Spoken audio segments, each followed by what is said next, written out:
ہندوستان سے آپ جیت کر کے آئیں گے, ان دلالوں کی دکانوں کو بند کرا دیں گے. یہی خوف ہے ان کو, اس لیے یہ ڈرے ہیں. ان کو کہنے دیجئے, ایک ایسا شخص جس کے چہرے پر اللہ کا نور, ایک ایسا شخص جو تہجد میں اٹھ کر کے اپنے قوم کے لیے روتا ہے, ایک ایسا شخص جو ہفتے میں 2 دن نفل روزہ رہتا ہے, ایک ایسا شخص جو ہمیشہ باوضو رہتا ہے, ایک ایسے شخص کے اوپر الزام لگانے والوں کا بھی دیکھ لیجئے کہ ان کی شکل کیسی ہے. ان کی شکل, ارے تمہارے لیڈر کے بارے میں بات کرو. ہندوستان کی پارلیمنٹ میں اکھلیش یادو سب سے قابل لیڈر نہیں ہے, اس پارلیمنٹ میں نریندر مودی سب سے قابل لیڈر نہیں ہے, ہندوستان میں یوگی آدتیہ ناتھ, امت شاہ قابل لیڈر نہیں ہے. اگر اس دیش میں سب سے قابل کوئی لیڈر ہے تو اس لیڈر کا نام بیرسٹر اسد الدین اویسی صاحب ہے.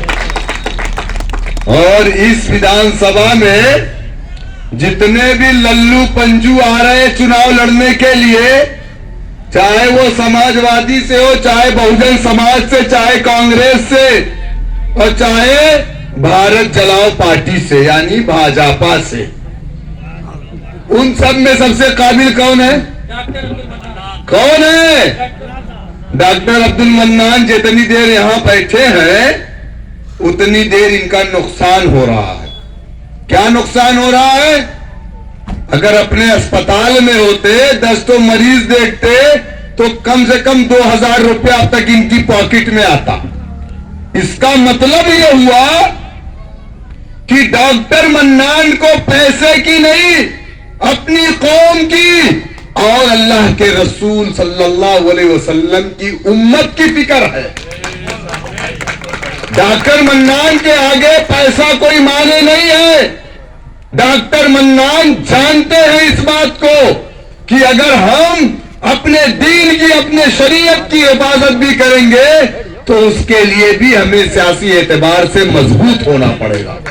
اگر ہم اپنے مدارس کی, اپنے مساجد کی, اپنے خانقاہ کی, اپنی درگاہ کی حفاظت چاہتے ہیں تو اس کے لیے بھی ہمیں سیاسی اعتبار سے مضبوط ہونا پڑے گا. آپ ایک بات بتائیے مجھے, اللہ نے اس دنیا میں ہمیں کیوں بھیجا؟ آپ جانتے ہیں ہمیں اللہ تعالیٰ نے اس دنیا میں, اللہ نے قرآن میں فرمایا وَمَا خَلَقْتُ الْجِنَّ وَالْإِنسَ إِلَّا لِيَعْبُدُونَ. ہم نے انسانوں کو, جناتوں کو اپنی عبادت کرنے کے لیے پیدا. نماز صرف پڑھ لینا عبادت نہیں ہے, لیکن ہاں نماز فرض ہے, لیکن نماز پڑھ لینا صرف عبادت نہیں ہے.